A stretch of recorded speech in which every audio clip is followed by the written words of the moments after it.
I'm Meredith Norris, 25 years old, stuck serving coffee at the bean counter in Eugene, Oregon, still living in my parents' house. That night, Mom called her voice, cold dinner, be home by 7. My gut churned. Family dinners were never just meals, they were ambushes. I drove to their wooden house, bracing for the usual jabs about my dead-end job and abandoned college degree. I'd been coding late nights chasing a tech startup dream, but to them, I was nothing next to my lawyer brother. At the table, tension crackled. Then Mom stood up, eyes like daggers, and said, "You're 25, still living in our house, no career, you're a failure." My brother leaned in, sneering, "It's embarrassing that you're my sibling." Their words burned, but I didn't argue. I just nodded, heart pounding, and went to my room. By midnight, I'd packed my bags and slipped out the back door, leaving their judgment behind. 6 months later, my startup made $5 million, and they came crawling, demanding half. I just smiled, ready to hit back with a truth they weren't prepared for. What happened at that dinner and what I did next changed everything. Ever been called a failure by your own family? Share your story in the comments. Smash that subscribe button to see how I turned their words into my victory. Don't miss what's coming. It's a wild ride. The smell of Mom's pot roast filled the house as I braced for the evening. Walking into my parents' wooden home in Eugene, Oregon, I felt the weight of years spent under their roof, each step pulling me back to a past I couldn't shake. At 25, I was still here, sleeping in my childhood bedroom surrounded by posters from high school. I'd dropped out of college 3 years ago, halfway through a finance degree I never wanted. The numbers, the pressure, the endless exams, it crushed me. I'd sit in lectures, heart racing, palms sweaty, feeling like I was drowning. My advisor, Professor Ellis, tried to help, but I couldn't keep up. So I quit trading textbooks for a barista apron at the bean counter. The pay was barely enough to cover gas, but it was honest work, and I liked the rhythm of steaming milk and chatting with regulars like Karen, who tipped extra for my latte art. But my real passion was coding. Late at night, when the house was quiet, I'd hunch over my laptop building an app I dreamed would change everything. It was a fintech tool, something to simplify budgeting for people like me who'd never fit the mold of success. I taught myself Python from YouTube tutorials, piecing together lines of code between shifts. Every time I hit run and saw my app take shape, I felt alive, like I was building a ladder out of this life. But my family didn't see it. To them, I was a dropout, a letdown, coasting on their dime, while my brother Zachary shone brighter than ever. Zachary was their pride, the lawyer who'd made it big in Portland. At 30, he had a corner office, a fancy car, and a wife, Tiffany, who hosted charity galas. Every family gathering, my parents, Mom and Dad, would rave about his latest case or his new condo. "Why can't you be more like Zachary?" Mom would sigh, her voice sharp with disappointment. Dad would nod, adding, "You need to get your act together, Meredith." Their words stung, but I swallowed them, nodding like I always did. I'd heard it all before, at Christmas, at birthdays, at every tense dinner where I felt like the odd one out. They didn't know about the app, the hours I poured into it, the dream I clung to despite their doubts. I kept it secret, afraid they'd laugh or call it another waste of time. I wasn't always like this. In high school, I'd been the one with big plans. I wanted to build something, not just follow someone else's path. I'd spend hours in the computer lab messing around with basic HTML, dreaming of Silicon Valley. But college broke me. The pressure to be perfect, to match Zachary's grades, to make Mom and Dad proud, it was too much. I started having panic attacks, hiding in my dorm to avoid classes. When I dropped out, Mom cried, not out of sadness, but anger. "You're throwing your life away," she said. Dad just shook his head like I'd failed some test I didn't know I was taking. Moving back home was supposed to be temporary, but 3 years later I was still here, saving every penny for a future they couldn't see. That night, as I set the table, I thought about my app. I'd just fixed a bug in the code, a small victory that kept me going. I imagined pitching it to investors, seeing it on people's phones, proving I wasn't the failure they thought. But sitting there with the clink of forks and the smell of pot roast, I felt the familiar dread creep in. I knew this dinner wouldn't be about catching up. It was another chance for them to remind me who I wasn't. Still, I held on to my dream, a quiet fire in my chest. No matter what they said tonight, I wouldn't let go of it. I'd keep coding, keep building, keep believing I could be more. The dining room table was set with her best china, but the air in the home was thick with tension. I sat across from my parents, my brother, and his wife, picking at the pot roast, my appetite gone. Every clink of silverware felt like a countdown to something ugly. I'd barely said a word when Mom stood up her chair, scraping the hardwood floor. Her eyes locked on me, cold and unyielding. "Meredith Norris, you're 25, still living in our house. No career, you're a failure," she declared, her voice slicing through the room. I froze, my fork halfway to my mouth, the words hitting like a slap. I'd heard their disappointment before, but this was different. Public raw meant to wound. Zachary leaned back, his lips curling into a smug grin. "She's right, you know," he said, glancing at his wife. Tiffany nodded, her perfectly manicured nails tapping her wine glass. "We posted about it on Facebook," she said, her tone dripping with mockery. "A picture of you at that coffee shop, apron and all. Captioned it, 'This is what failure looks like.' Got a ton of likes already." My heart sank. I pictured the photo, me wiping down a table at the bean counter, unaware they'd snapped it during a visit last week. The humiliation burned, knowing their friends, our neighbors, were laughing at me online. I opened my mouth to protest, but Zachary cut in.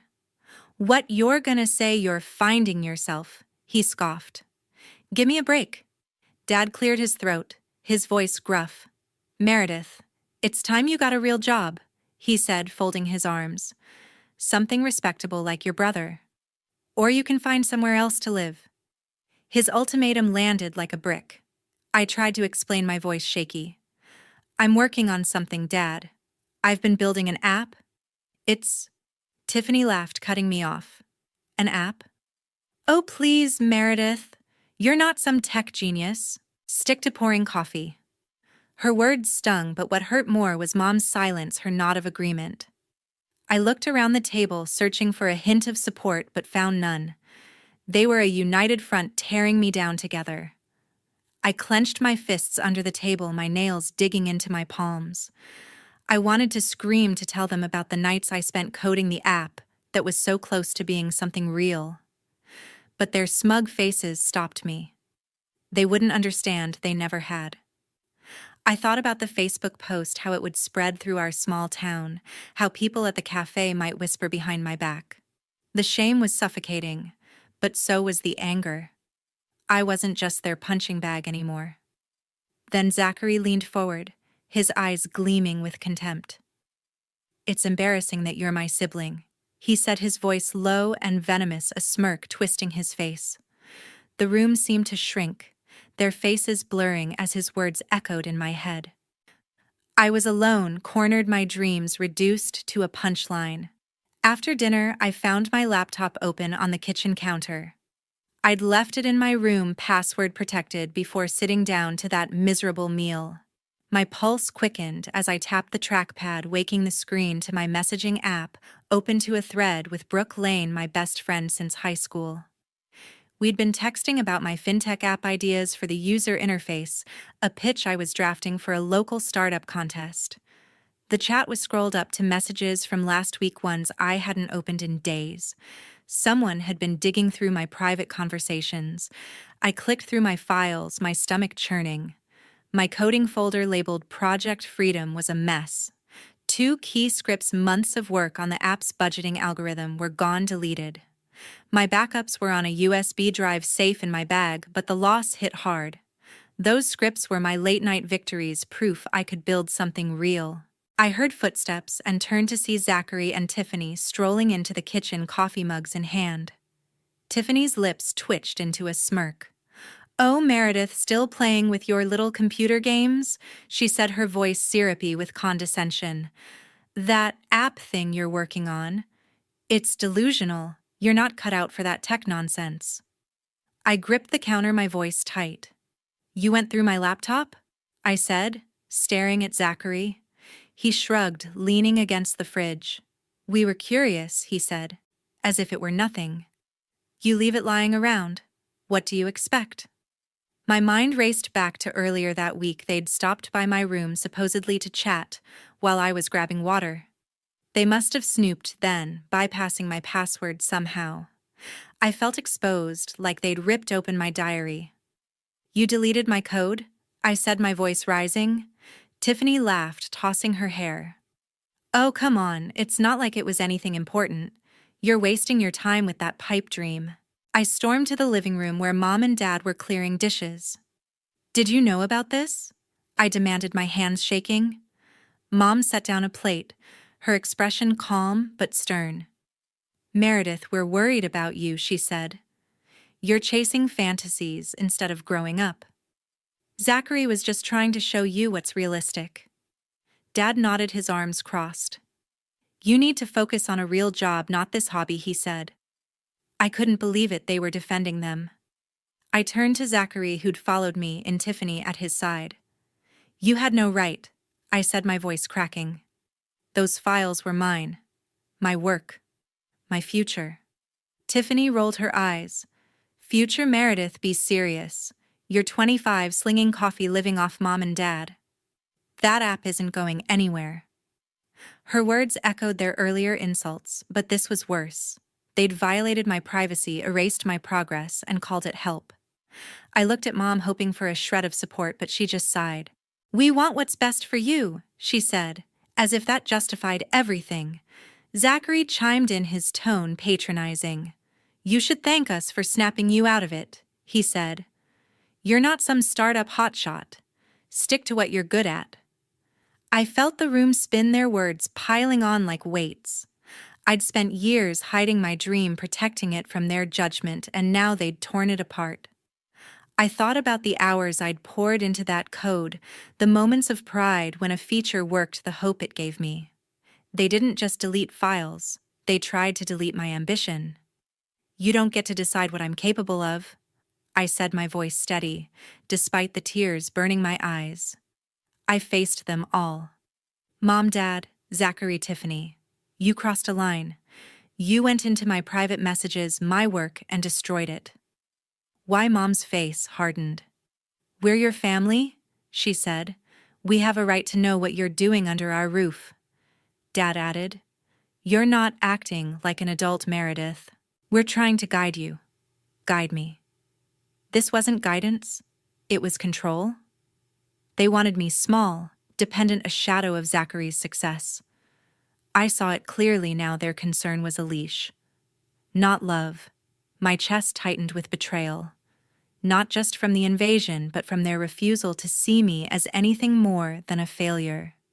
I wasn't just angry. I was done letting them define me. By midnight, my bags were packed. I stood in my childhood bedroom, the weight of the night pressing down on me. The posters on the walls, the creaky bed, the desk where I'd coded my dreams, they all felt like relics of a life I was done with. I moved quietly, stuffing clothes into a duffel bag, my hands steady despite the ache in my chest. My laptop, still warm from earlier, went into its case, along with the USB drive holding my app's backups. Those files were my lifeline, the only thing they hadn't taken from me. I wasn't just leaving a house. I was breaking free from years of control, from a family that saw me as less than I was. I grabbed my phone and texted Brooke Lane, my best friend since high school, who'd always believed in me. Can you come get me? Now I typed, my fingers shaking. Her reply was instant: on my way. Hang in there. Brooke had her own place in Eugene, a tiny apartment she'd turned into a haven for her graphic design work. She'd offered me a spot on her couch before, but I'd always hesitated, thinking I could endure my family's judgment. Not anymore. Their betrayal, snooping through my messages, deleting my code, had snapped something inside me. I wasn't staying another night under their roof. I zipped my bag and slipped downstairs, careful not to wake anyone. The house was dark, the kitchen still smelling faintly of pot roast. I paused, considering whether to just walk out. but something in me needed closure, a final word to mark the end of this chapter. I found Mom and Dad in the living room, sitting on the couch, the TV flickering with some late-night show. Zachary and Tiffany were in the kitchen, their voices low, probably gloating over their intervention. I cleared my throat, my bag slung over my shoulder. "I'm leaving," I said, my voice calm but firm. Mom looked up, her brow furrowing. "What are you talking about, Meredith?" she asked as if I were joking. Dad stood, his face hardening. "You're not going anywhere," he said. "You can't just walk out in the middle of the night." I met his gaze, unyielding. "I'm done living under your rules," I said, the words spilling out with a strength I didn't know I had. "You don't respect me, my work, or my life. I'm not your project to fix." Mom's eyes widened, but she didn't speak. Zachary stepped into the room, Tiffany trailing behind, her arms crossed. "You're being dramatic," Zachary said, rolling his eyes. "Where are you even going to go? You can't afford to live on your own." I ignored him, turning to Dad. "I'll figure it out," I said. "I don't need your money anymore." His face reddened. "If you walk out that door, don't expect us to keep paying your bills," he warned, his voice low and threatening. "You'll be cut off, Meredith. No more free ride." I almost laughed. A free ride? I'd been scraping by on tips, saving every cent for my app, while they treated me like a burden. "Fine," I said, my voice steady. "Cut me off. I don't want your help if it comes with strings." Tiffany scoffed, muttering something about me being ungrateful, but I didn't care. I looked at them one last time, Mom silent and tense, Dad glaring like I'd betrayed him, Zachary and Tiffany smug as ever. "Goodbye," I said, the word final, like closing a book. I turned and walked to the front door, my heart pounding, but my steps sure. Outside, Brooke's old Honda idled in the driveway, the headlights cutting through the Oregon night. I slid into the passenger seat, tossing my bag in the back. "You okay?" Brooke asked, her voice soft but steady. I nodded, clutching my laptop case. "I will be," I said, feeling the truth of it settle in. As Brooke drove away, the wooden house faded in the rearview mirror, its windows dark and uninviting. I thought about my app, the lines of code I'd saved, the dream I'd fought for despite their doubts. I wasn't just leaving a house, I was choosing myself. For the first time in years, I felt free, like I could breathe. My future was mine, not theirs, and I'd build it on my terms, no matter what it took. Brooke's spare room became my new base for coding late into the night. Her tiny apartment in Eugene, Oregon was cramped, but warm, with mismatched furniture and walls covered in her graphic design sketches. I set up a folding table for my laptop, the hum of the machine my only company as I rebuilt what my family had tried to destroy. The first week was a blur of settling in, unpacking my duffel bag, buying a cheap air mattress, and adjusting to the rhythm of a life I controlled. Brooke didn't ask for rent, just a promise to split takeout costs and keep the place tidy. Her trust in me felt like a lifeline, a reminder that someone saw my potential. I kept my job at the bean counter, pulling double shifts to cover expenses. The cafe was my anchor, its bustle of customers and hiss of espresso machines grounding me. There, I met Connor Reed, a barista who doubled as a freelance coder. He was 27, with a quiet intensity and a knack for debugging that rivaled my own. During a slow afternoon, we got talking about tech over a stack of dirty mugs. "You're working on a fintech app?" he asked, raising an eyebrow when I mentioned my project. "That's bold. Most people here just dream about it." I showed him a demo on my phone, and his eyes lit up. "This could be huge," he said. "Mind if I take a look at the code?" That conversation sparked a partnership. Connor and I started meeting after hours, crowding around my laptop in Brooke's living room. Our app, now called Budget Blocks, was designed to help people like us, young, broke, and overwhelmed, manage money with simple, intuitive tools. Connor brought ideas for machine learning integration, suggesting we add predictive budgeting features based on user spending patterns. We split the work. I focused on the core algorithms while he refined the back-end and user interface. Most nights we coded until dawn, fueled by energy drinks and Brooke's leftover pizza. Her encouragement kept us going. She'd peek in, offer feedback on the app's design, and call us nerds with a grin. To make budget blocks viable, I knew I needed more than coding skills. I enrolled in an online financial management course, squeezing lessons into my breaks at the cafe. The irony wasn't lost on me studying finance after dropping out of a finance degree, but this time it was on my terms. I learned about cash flow investments and budgeting frameworks, applying them to our app's features. Connor pushed me to improve my coding too, recommending advanced Python libraries and cleaner ways to structure my scripts. Slowly, I felt my confidence grow. I wasn't just a dropout anymore. I was a developer with a vision, building something that could change lives. 3 months in, we had a working prototype. Connor pitched it to a local tech meetup, and I presented alongside him, my nerves jangling but my voice steady. The feedback was electric. Entrepreneurs and developers loved the app's simplicity and AI-driven insights. One attendee, a scout from Cascade Tech, a Portland-based startup accelerator, asked for a private demo.